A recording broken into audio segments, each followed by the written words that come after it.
Dinosaur का विनाश बाद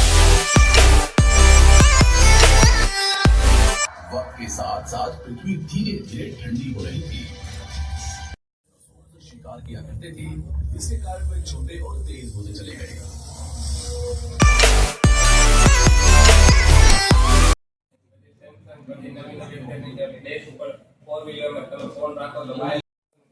ઇલેક્ટ્રિક સપ્લાય આપો એટલે આ કોઇલ છે ને મેગ્નેટ ની જેમ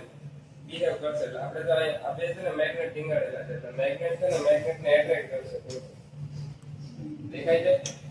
નોર્થ પોલ ને સાઉથ પોલ છે ત્યાં સૂર્યનો પ્રકાશ જે આવે ને ત્યાં બે બાજુ ખેંચાય મેગ્નેટિક ફિલ્ડ ના કારણે એટલે હવામાં છે ને હાઇડ્રોજન ને નાઇટ્રોજન વાયુ મિક્સ થાય એના કારણે આપણને આવી આ કર્લિંગ લાઈટ દેખાય છે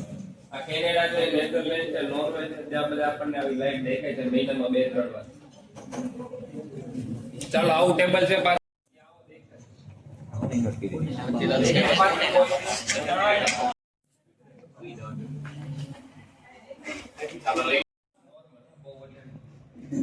छोटी नहीं जाओ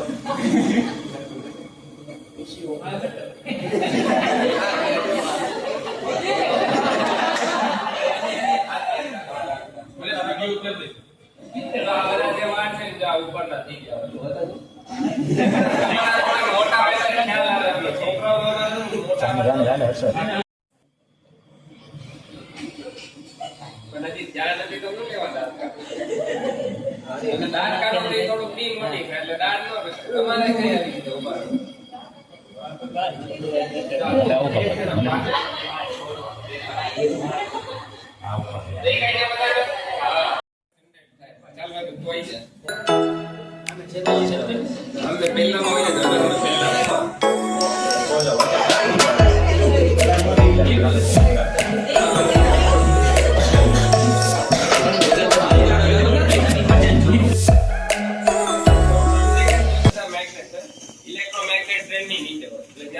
ચાલુ થાય ને એટલે મેગ્નેટિક ફીલ્ડ જનરેટ કરે લાકી ટ્રેન છે અત્યારે હવામાં છે માઇનોર આ તમે નીચે જોશો ને તો તમને ખ્યાલ આવશે નીચે નો જોવે બહાર ટ્રેન જોયો એ નીચેથી હવામાં છે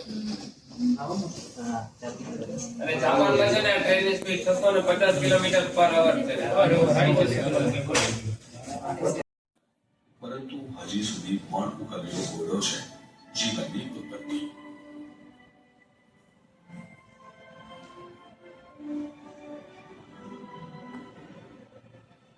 आश्रय 350 करोड़ वर्ष पूर्व पृथ्वी पर ऑक्सीजन એ તેના પરમાણુ સ્વરૂપમાં ઉપલબ્ધ ન હતો। આવા પરમાણુની રચના માટે જરૂરી ઊર્જા ડાયનાસોરના વિનાશ બાદ પૃથ્વી પર સસ્તન પ્રાણીઓનો વિકાસ થવા લાગ્યો અને પરિણામે ધરતી પર મનુષ્યનો અવતાર થયો। પૃથ્વી પર પરિબળનો ઉદ્ભવ પહેલા થયો હોય તો પ્રશ્ન એ થાય કે જીવનના સૌથી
રાજીનામું આપવા માટેના કેટલાક કામ કેમ છે જે તે ક્ષેત્રે પુરસ્કાર માટેનું નામાંકન કોઈ અન્ય વ્યક્તિ દ્વારા કરવું જોઈએ ઉમેદવાર પોતે જ પોતાનું નામાંકન કરી શકે નહીં એક કેટલાક કિસ્સામાં સંસ્થાઓને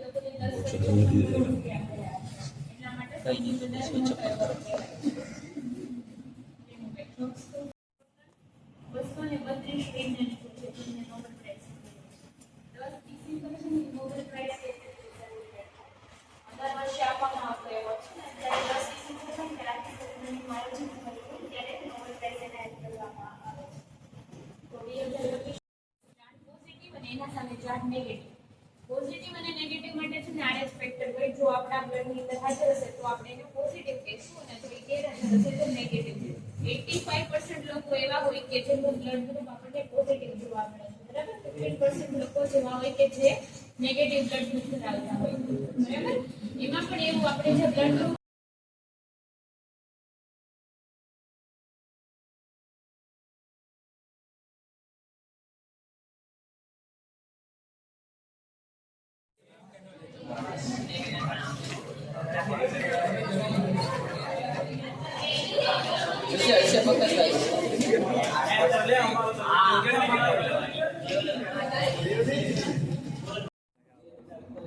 ફાઇનલી અત્યારે તો સાયન્સ સેન્ટરની અડધું મુલાકાત લઈ લીધી છે અને અત્યારે આવ્યા છે કેન્ટીનમાં નાસ્તો કરવા માટે બધા ફરી ફરી થાકી ગયા છે બધા તો બધા અત્યારે બેઠા છે જો જયદીપભાઈ મજા આવી બહુ મજા આવી હો ભાઈ ફરવાની મજા આવી ને મોજે મોજ કરીએ એવું છે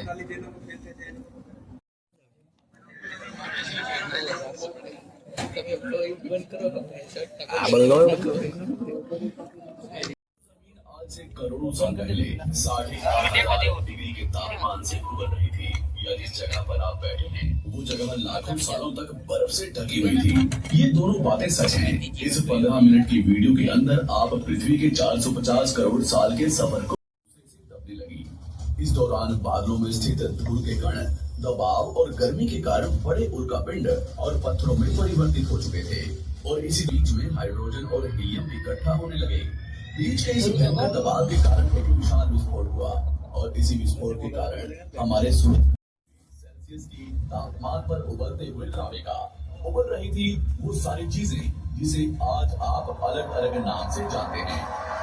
वक्त के साथ साथ पृथ्वी धीरे धीरे ठंडी हो रही थी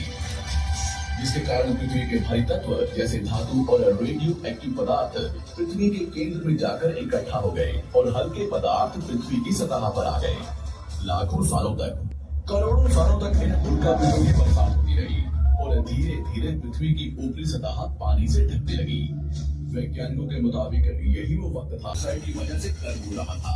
वक्त के साथ साथ बर्फ तो पिघलने लगी मगर धरती पर फिर से एसिड की वर्षा शुरू हो गई जिस कई हजारों सालों तक होता रहा और इसी कारण से अब समुद्री जीव धीरे धीरे वातावरण के हिसाब से विकसित हो रहे थे इस बीच कई सारे जीव और समुद्री जंगल विलुप्त हो गए मगर जो बच गए वो धीरे धीरे पृथ्वी के बदलते तापमान के हिसाब से ढलते गए शिकार किया करते थे इसके कारण वे छोटे और तेज होते चले गए